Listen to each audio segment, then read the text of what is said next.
Welcome to the Gallery Date. I'm Jenn Singer, founder of Jenn Singer Gallery. Thanks for joining me for our weekly date to chat about art and life and perhaps the art of life, all in bite-sized, not at all fancy, but definitely savory episode nuggets. Let's mingle, my friends.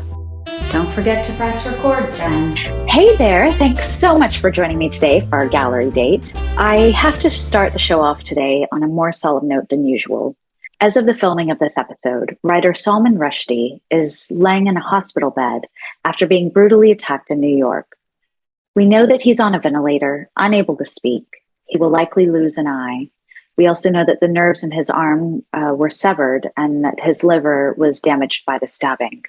I have no idea what's going to happen between now and when this episode goes live, but I do know this. No artist should face this. No person should face this. The freedom of expression is under great threat at a time in history when everyone can express ourselves to a global audience with a click of a button, when creators have more tools than ever at their disposal to reach more people than ever, and at a time when we have every chance to listen to each other and hear each other and try to understand each other, even if we don't agree with each other. This is a time when we have every opportunity in the world to come together, to find common ground. Unfortunately, those who lead by fear and control and manipulation can't hear or listen. They don't have other ways of seeing. They fear the freedom of expansion and understanding that the arts provide. The arts are an expansive bridge they don't want to cross. And these narrow-minded extremists will do everything in their power to destroy this. They don't want us to see any way but their own. So they will take an eye in an attempt to blind us. But the thing is, you can't take away an artist's vision by taking their eyes. You can't silence them with a knife to the throat. You can't take an artist's soul by bearing a knife in their vital organs, burn their books, destroy their paintings, silence their music, ban their dancing. It doesn't matter what the extremists among us try, as there are ever-growing resources and tools that we can easily access, and the artist's presence will only grow louder and stronger and more powerful in concert, whether they survive these threats or not. You cannot erase an artist's soul and legacy. We will not allow it. I hope beyond hope that Salman Rushdie survives this.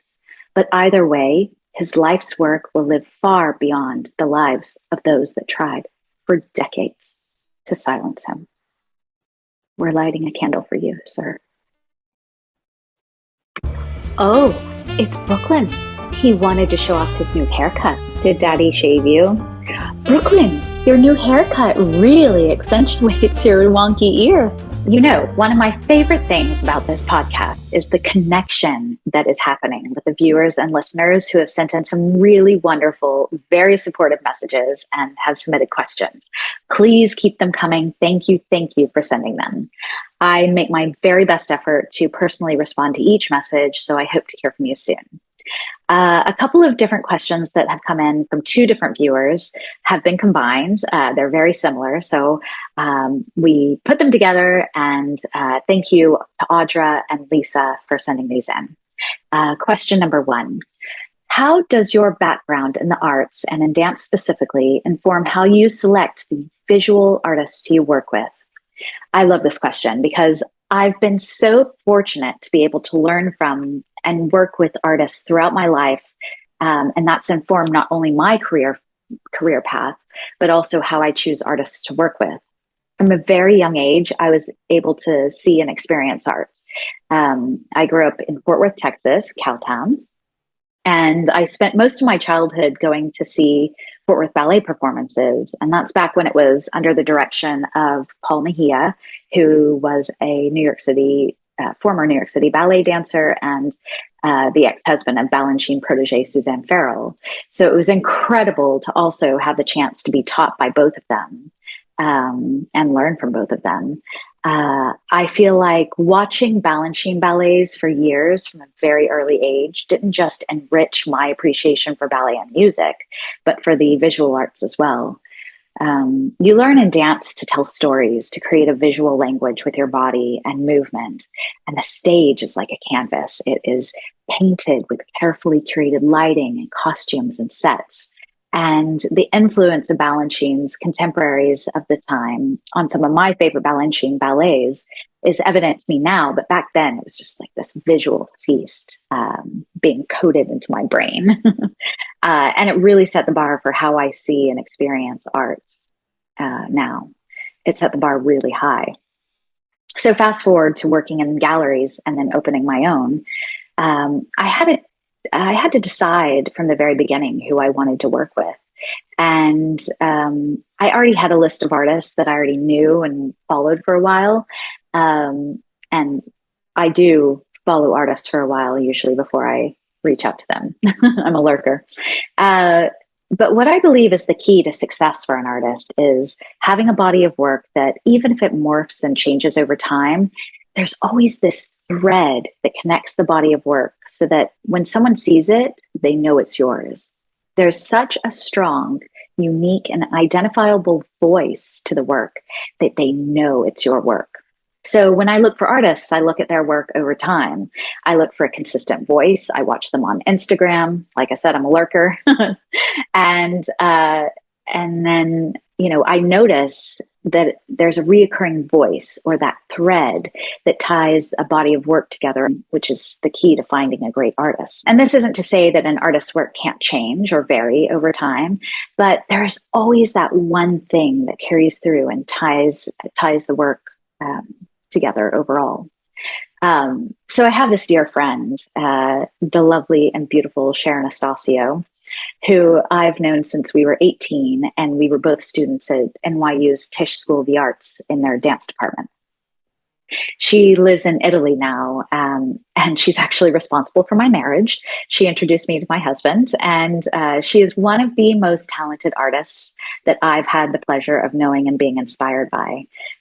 Since we were 18, I've always known that Sharon has this quality, that's this thing, this thread that ties her work together.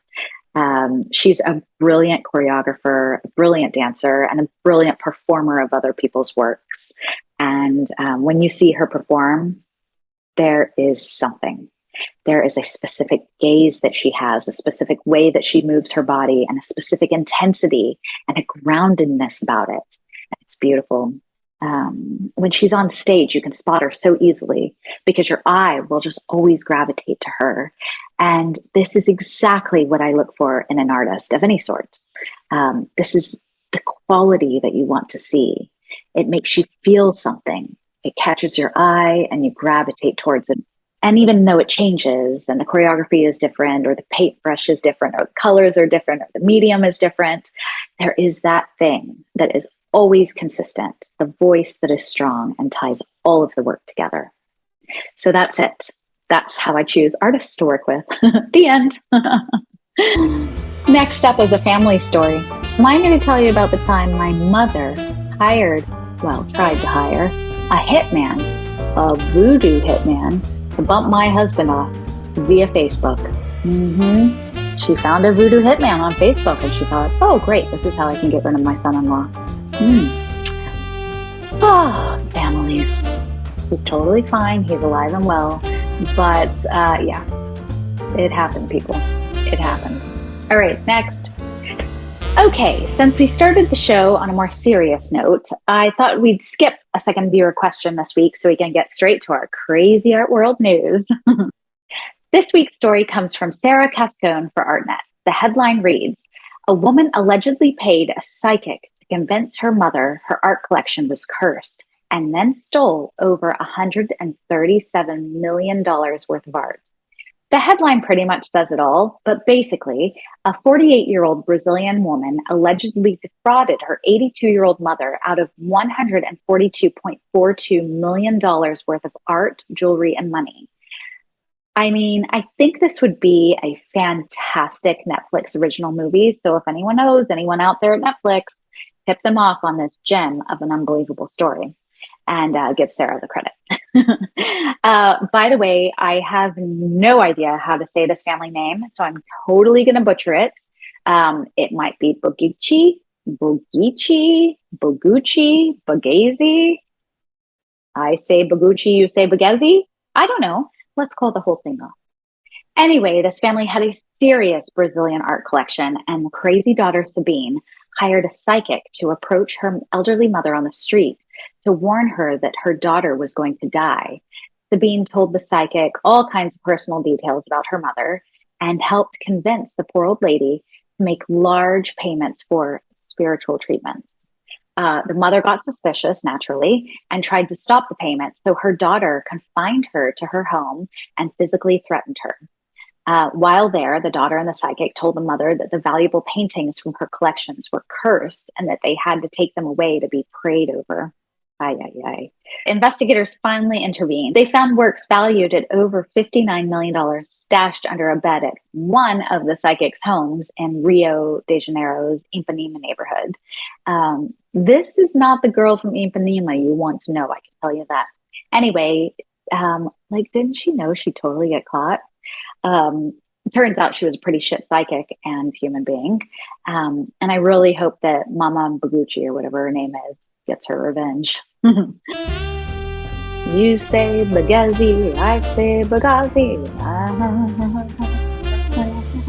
Now for the most important part of today's show, shameless plug time. Tomorrow, Thursday, August 18th, at Dove Neon, that's DOVNEON,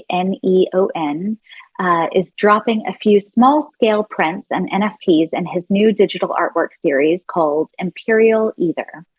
I represent David Stenbeck. He's the artist behind Dove Neon, and he's never released small works under $100 before. So this is really exciting. It's only going to be available for a limited time, so visit doveneon.com. That's DOVNEON.com. It's linked in the show notes.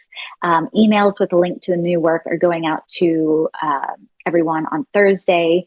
So, and that's to everyone who's signed up. So avoid FOMO and make it happen, people.